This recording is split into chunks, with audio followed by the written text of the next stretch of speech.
it's Mike. Just wanted to show you some of the freaky sights and sounds of Mass Effect Andromeda as I delve into this creepy underground complex labyrinth. I'm investigating a little problem that the planet is having because the main character alone seems to be able to interface with the technology thanks to artificial intelligence that's kind of implanted into his head. I have really enjoyed the game so far. Like the puzzles and whatever, some were kind of cool. I really like the jump jet idea, the jump jet addition to the game. Have a whole lot of fun with that, including things like that. Little jump attacks. I get a chance to use some of those now. That particular one. The aiming and the combat as ever, it's not quite like a Battlefield 1 kind of shooter or anything like that. It's not that precise. It's functional. To get used to it anyway.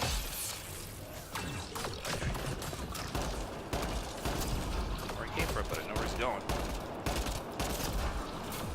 Like in most Mass Effect games, it doesn't pay off to go all in and just go right after them head on. You need to take cover. But I find it's gotten better in that regard, because in Mass Effect, like 1 and 2 for sure, you had to pretty much like just, it was hide behind cover here, pop a few guys whenever you could, however you could. And then take out a couple guys, move up to the next barrier, take out a few guys, because the enemies weren't aggressive enough to come after you. They will try and swarm you in this one, so that's cool. In any case, the jump jets, there's like a jump jet option, there's a dash forward option, and you can combine the two to... And usually that's what I do. I just combine the two to try and get away from any unwanted combat or any incoming projectiles or anything like that. Anything crazy that's coming my way that looks like, hey, that's probably going to hurt a lot. I should maybe get out of the way or something. The scanning was kind of a pain at first because I was trying to scan like anything that I possibly could in order to get research points. You don't need to focus that much on scanning every single little thing that you come across. I mean, it's just not that important. And if you think, well, I need it for my research and development, again, you are, let me say you straight, I have not yet used one thing that I've crafted. Oh, no, excuse me. Actually, the armor and helmet that I'm wearing right now, but that's actually it. Everything else I picked up, and the quality of the stuff that you pick up is actually pretty scaled pretty well to like where you would be at in your R&D cycle anyway. So really not that crucial. Fire a bit. I can't be helpful sometimes. And I've got Scott as more of a traditional soldier type. I plan on doing a playthrough as Sarah Ryder later on. She's going to be more of a biotic. I've actually never played really as a biotic. I'm using some tech features with Scott as well. As you can see, I got stuck in midair. Sorry, Jowl. Cora, I've actually had a problem. This is more of a glitch, really, but some giant beast kind of gored her to death, and then she just kind of like stayed a carcass, a floating, rolling, breast-inverting carcass. I'm not even joking. Like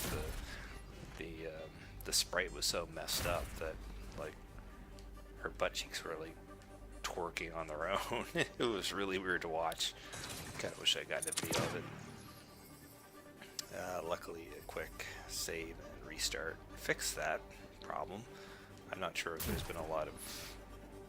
Well, actually, yeah, I don't know about that specific glitch, but I have heard a lot of graphic issues. Not only just like with the way the game looks in general. For the most part, it looks good, but it just has these weird little glitches that just take it right out of it. Oh. Crap. Pro tip, I fought one of those things before. If you're gonna fight it, take out the turrets on the side first.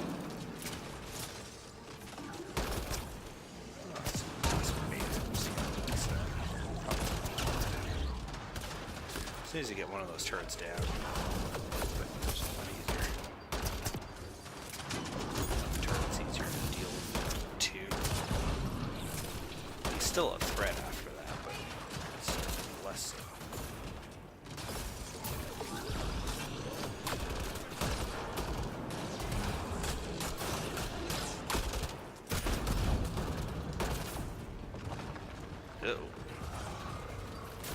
Can run out of ammo on this too. And yeah, it is a problem.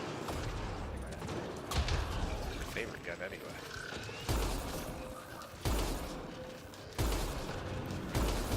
And, secondary assault.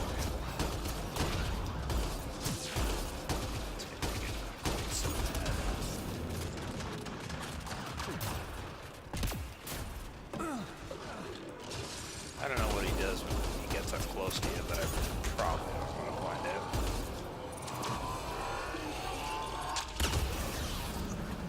I didn't actually scan that guy before, so it's always a good idea to scan any enemies that you haven't fought yet. Any plants, any minerals, stuff like that, but like as far as just random little pieces of equipment, like say this table here, you could probably try to scan it, but you could spend half your time just trying to look for things to scan that you can't actually scan. It's just, there's no need of it. It's just going to drag your experience down. It's going to make it so that it takes 10 hours to complete a planet, kind of like it has for me so far, because I'm dragging my ass. So what do I think of it so far? I'm on my third planet now. I won't tell you how many because that's kind of spoilerish, but I really enjoy it. Like I've sunk a lot of time into it. I'm obviously not having a bad time, but the graphical issues, I agree with like the people who are kind of making a bit of a ruckus about it. It's taken me out of the game a little bit. Like it feels just a bit unfinished with some of the graphical glitches and like the way some of the characters look in different lighting. They just, you ever see that Seinfeld episode where Jerry's dating that girl that looks really good in the light and then yeah, really good in the light, and then whenever it's dark it casts a shadow against her face, like she looks really scary. It's kind of like that. Like the cinematics for the most part, it looks pretty good most of the time. But yeah, a few little glitches out there. Hopefully they're planning some kind of patch for it. They're obviously aware of it because there's reports of that being well, it's been an issue ever since like the beta of the game. This isn't something new. I don't know. They say they're aware of it. They don't have specific detailed plans to address it, but they say they are looking into it, so hopefully it'll be something. You know, it's a Mass Effect game. I like the idea that it's taking place, you know, they're pioneers in a new galaxy. That's gonna be fun. That's kind of neat. It doesn't really touch on anything that happened during the events of the original Mass Effect trilogy, other than, you know, like the background of the races that came here together. It's not just humanity, it's the Turians, it's the Asari, the Krogan even tagged along, the Solarians. So all the major races are still in this. They're still in the mix. Obviously, new ones as well. It respects what's established about the series. It adds a new experience. I'm really enjoying it.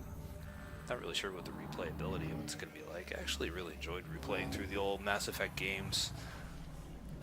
Usually is, well, I'd do like Man Shepherd first, and then I'd do Fem Shep second. Need to get the hell away from this guy. Grenade in his mouth. Nice. Take that. Yeah, the little jump jet dash. Vital for getting around. I'll show you a video later on of the new version of the Mako that you end up with. It's not called the Mako, it's the Nomad. It's an upgraded version of the Mako. But any of you who have played Mass Effect will be very familiar with. We only want to talk. Actually, supposed to be talking to these guys. Don't talk to aliens. They're shooting, I'm shooting.